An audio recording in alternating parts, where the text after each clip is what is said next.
કે રાજુભાઈ કરપડાનું ખેસ પહેરાવી અને વિધિવત રીતે ભારતીય જનતા પાર્ટીમાં સ્વાગત કરે. ભારત માતા કી વંદે વંદે વંદે. રાજુભાઈ કરપડાની સાથે અહીંયા ખૂબ મોટી સંખ્યામાં સૌરાષ્ટ્રના ખેડૂત આગેવાન શ્રીઓ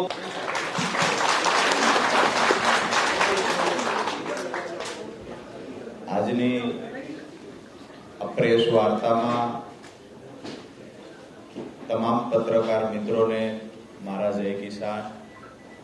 ખાસ કરી અહીંયા મંચસ પર બિરાજમાન ભારતીય જનતા પાર્ટીના મહામંત્રી અનિરુદ્ધભાઈ દવે, સાથે જ માન્ય ગોરધનભાઈ ઝડપિયા, માન્ય ભારતીય જનતા પાર્ટીના અગ્રણી ભરતભાઈ બોગરા, પ્રદેશના મુખ્ય પ્રવક્તા ડોક્ટર અનિલભાઈ પટેલ, સાથે જ પ્રદેશ મીડિયા ઇન્ચાર્જ પ્રશાંતભાઈ વાળા, પ્રદેશ ઉપાધ્યક્ષ જયસિંહભાઈ સોલંકી, જયસિંહભાઈ ચૌહાણ, સાથે જ પ્રદેશ ઉપાધ્યક્ષ રસિકભાઈ પ્રજાપતિ અને અહીંયા મોટી સંખ્યામાં જ્યારથી હું જાહેર જીવનમાં આવ્યો ત્યારથી લઈ અને આજ દિવસ સુધી મને ક્યારેય એકલો નથી પડવા દીધો. ખંભે હાથ મૂકીને સાથે ઉભા રહ્યા છે એવા મારા ખેડૂત ભાઈઓ વડીલો.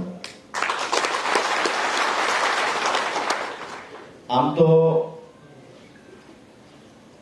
હું 2017-18 થી ખેડૂતનું સંગઠન બનાવી ખેડૂતો માટે લડતો.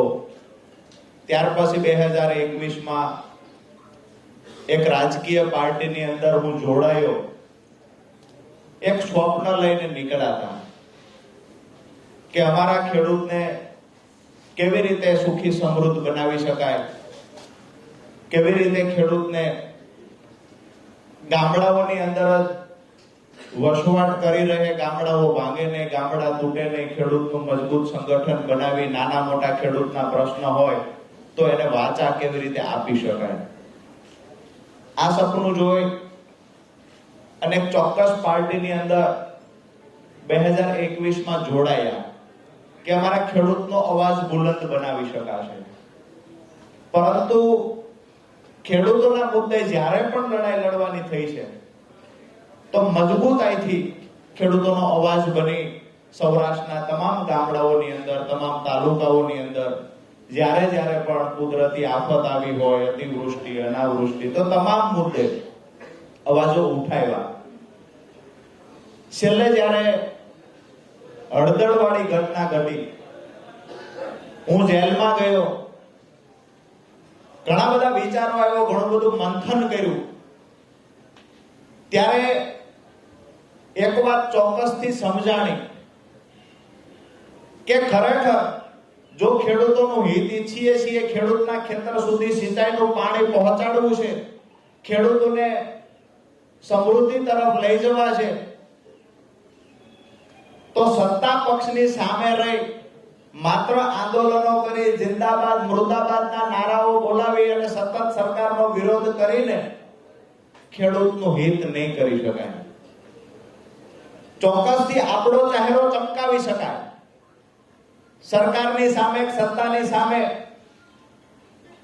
રોજે રોજ આંદોલનો કરી આપણો ચહેરો ચમકાવી શકાય. પણ જે લોકોની પીડા છે એ પીડાને કાયમી ધોરણે નિરાકરણ લાવવું હોય તો નિર્ણય સત્તામાં રહેલી પાર્ટીએ કરવાનો હોય છે. અને સત્તામાં રહેલી પાર્ટીને જ્યારે સામે બાયો ચડાવી, સિંગડા માંડી અને રજૂઆત કરવી અને ખેડૂતોનું હિત કરવા પ્રયત્ન કરતા હોય એવું દેખાડવું, એના કરતા મને એવું લાગ્યું ખેડૂતોનું જો હિત જ કરવું છે, દરેક ખેતર સુધી સિંચાઈનું પાણી પહોંચાડવું છે, તો ભારતીય જનતા પાર્ટીની સરકાર છે ને એની સાથે જોડાઈને મારા ખેડૂતોની સમૃદ્ધિ તરફ લઈ જઈએ.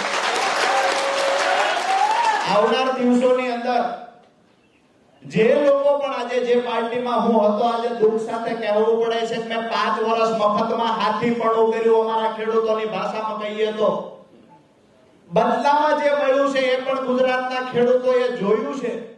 મારી વાત તો એટલી છે કે હું કોઈ પાર્ટીના મેન્ડેટ પર ચૂંટાઈને મેં પાર્ટી છોડી દીધી હોય તો મારા પર આક્ષેપ થવો જોઈએ. મેં તો મફતમાં હાથીપણું કર્યું હતું, શું કામ મારા પર આક્ષેપ કરો છો? અમારા ખેડૂત સંગઠનને મજબૂત બનાવી આવનાર દિવસોમાં ખેડૂતોના જેટલા પણ પ્રશ્ન છે એને વાચા આપી અને આજ ભારતીય જનતા પાર્ટીની સરકાર પાસે ખેડૂતોના કામ થાય ને એ અપેક્ષા સાથે આજ ભારતીય જનતા પાર્ટીનો કેસ ધારણ કર્યો. પોતાનો ચહેરો ચમકાવવા માટે કે પોતાના રાજકીય રોટલા શેકવા હોય તો વિપક્ષમાં રહીને ચમકાવી શકાય, ચહેરો રાજકીય રોટલા શેકી શકાય, સહાનુભૂતિનો લાભ મેળવી શકાય, રોજ નવી નવટંકી કરી શકાય. પણ રાજુ કરપડા માટે નવટંકી કે ચહેરો ચમકાવવો વિશેષ નહોતો. મારા માટે વિશેષ એ હતું મારા ખેડૂતોના પ્રશ્નનું નિરાકરણ કેમ આવે, કેમ કરીને અમારા ખેડૂતો ગામડામાં વસી રહે, કેમ કરીને ગામડાઓ ટકાવી શકાય. તો સરકારની સાથે મળી અને સરકારની જે સાચી અને સારી યોજનાઓ છે એને દરેક ખેડૂતના ખેતર સુધી પહોંચાડીએ, ખેડૂતને લાભ અપાવીએ અને આવનાર દિવસોના જે પ્રશ્ન ખેડૂતના હશે એ સરકારમાં રજૂઆત કરીને સરકાર થકી ખેડૂતોના પ્રશ્નોનું સોલ્યુશન લાવશું. આ સપના સાથે આજે ભારતીય જનતા પાર્ટી જોડાયા છીએ. અહીંયા મારી સાથે જે પણ મિત્રો ઉપસ્થિત રહ્યા છે, ઘણા બધા મિત્રોએ ટેલિફોનિક રીતે પણ મને શુભકામનાઓ પાઠવી છે, સતત મને સાથે છીએ એ આશ્વાસન આપ્યું છે. એ તમામ મિત્રોનો, વડીલોનો અને ખાસ કરીને મારા વાલા ખેડૂતોનો આજે જેટલો પણ આભાર માનું એટલો ઓછો છે. જ્યારે હું સૌરાષ્ટ્રમાં ખેડૂત સંકલ્પ યાત્રા લઈને નીકળ્યો, મેં દરેક સ્ટેજ પરથી પૂછ્યું છે, હું આ સ્ટેજથી નીચે ઉતરી અને કોઈ પાર્ટીનો ખેસ ધારણ કરું તો તમને વાંધો નથી? ખેડૂતોએ બે હાથ ઊંચા કરીને કીધું છે અમને ભરોસો છે રાજુ કરપડા જે પાર્ટીમાં જશે ને ત્યાં ખેડૂતોનું સારું થવાનું છે. આટલા માટે આપ સૌનો હૃદયથી ફરી વખત આભાર માનું છું.